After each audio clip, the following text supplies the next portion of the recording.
You're watching Behind the Headlines. I'm Lee Pacchia. I'm happy to say we have the one and only Bruce MacEwen back on the show today. Bruce, of course, is a law firm consultant and publisher at Adam Smith Esquire. His new book is entitled Growth is Dead, Now What? It takes a tough look at the realities facing big law. I recommend you all go check it out. Bruce, welcome back. Good to be back. Thanks, Lee. So you titled the columns that preceded it and now the book, Growth is Dead. Quite the statement, albeit rather depressing. Why is that so? Why is growth dead for big law, at least? Well, that's what the data says, first of all. If you look at almost any metric, revenue per lawyer, profits per partner, head count, from, say, 1980 to 2008, it was just an upward trend, just, linear. All those things pretty much turned around in 2008 and have been flat or down ever since.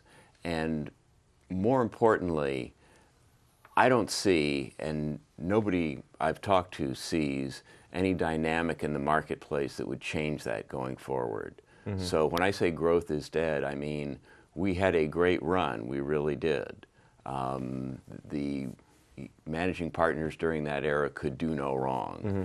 But I think it's over. I think this is a battle for market share, which is actually very common across the economy, but it's new to law firms. You bring up 2008 as the benchmark to look at when things changed. Now, the catalyst for this change is what? Is it the financial crisis in and of itself that changed the rules for big law, or was there something else that just became apparent in that time? The financial crisis was certainly the trigger, and September 2008 was a watershed. But that simply accelerated trends that were already in place. Two of the most important are globalization and technology. And that has enabled outsourcing or offshoring or disaggregating legal services, whatever you want to call it, in a way that clients weren't actually taking advantage of before. Clients recognized during and after that watershed that they actually have market power over law firms and pricing. Up until then, clients were pretty much price takers. I happen to think they always had market power, but they either didn't know it or didn't exercise it. Now they're exercising it, and it's coming out of the CFO's office, not the GC's office. So we're never going back. Where are we in terms of the future? If you were, say, an equity analyst looking at big law as a sector, would you be buying, selling, or holding in this period? Well, you got to give me a price at which I can buy, sell, or hold. Are we getting close? I mean, have we bottomed yet? Or? No. I would be a selective buyer. By that I mean we're in an area where I think there's going to be increasing segmentation. I mean, there are some firms, you may have seen Paul Weiss, for example, reported its results, I guess last week. They were up double digits. I mean, they were shooting the lights out. That's great. But you see other firms, Mayer Brown also reported lowest revenue in 6 years. You see other firms struggling. K&L Gates had a fascinating SEC quality disclosure last week, which told... Albeit self-reported, though, right? Self-reported, but we don't quite have independent auditors in big law yet. As I understand, though, the K&L numbers will be audited. So if they were skewing anything, we'll find out, presumably. But one of the interesting things in the K&L disclosure, aside from the fact that as a securities lawyer I love the detail, was their headcount was actually down, but revenue was flat. They've been attacked for their headcount being down. I actually see that as a very positive indicator. They're making the same amount of money with fewer lawyers, so they're doing something right. But and it reminds me of kind of the Cadwallader model, which I always wondered if that was the way you should go. Back in 2008, they fired a lot of associates. They only have 55 equity partners at the firm now. They're down from the mid-600s to the mid-400s. Is that the template for success in big law? I think that's the template, yeah. I think that we're going to require people all up and down the food chain in big law to be more productive, as the industry calls it, which is a bit of a misnomer. It means they work harder, they work more hours. And I think one thing we will see, and I've heard this from a number of firms, and I haven't heard anything to the contrary, is increasing scrutiny of non-equity partners. They tend not to work as much as partners and associates, and they're not cheap. So we're talking here about a goal for most firms simply to get smaller quicker, sooner rather than later. This is presumptively a scenario that displaces a lot of people. What are the implications of that playing out?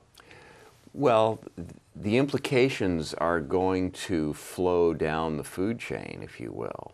So if firms of the caliber of Cadwallader, Paul Weiss, just to mention two, are moving up in quality and profits per partner, that means firms slightly less elite will find they have their pick of talent that they didn't used to have, because there's no more room for these people at the Paul Weisses of the world. And so those firms will move up in talent. The firms farther down the food chain will find they're getting a little better talent. The problem really is the music stops at the bottom. And you and I were discussing earlier the horror show that has become the oversupply of JDs and the overcapacity we have in law schools. I don't know how that's going to end, because I don't know how nonprofit organizations go out of business. But that's something to really keep your eye on. In your previous writings, you broke out 4 categories to describe the emerging landscape in big law. I was wondering if you could walk us through them. They were pretty interesting. Well, I think we have, the very elite firms, the Cravaths, Slaughter and May, Wachtell, whoever you want to call them. They will do fine.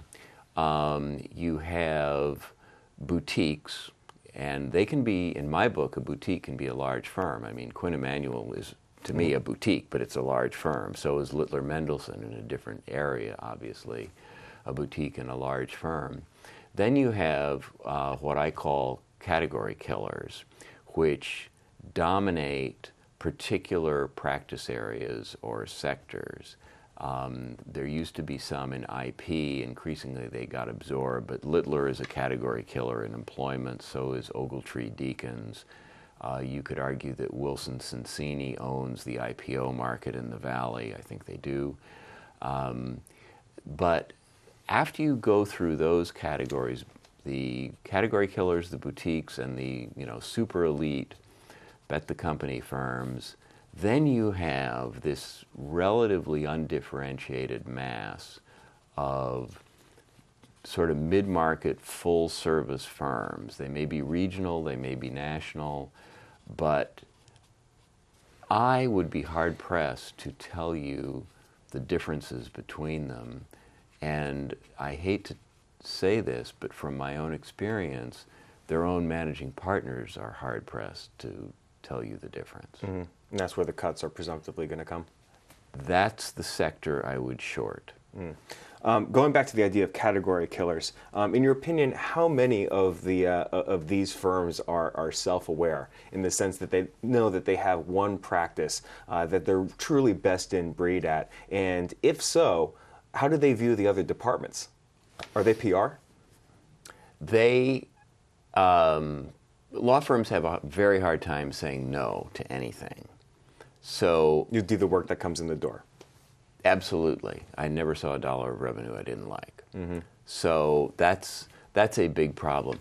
You asked about self-awareness. That's the key question. That you nailed it.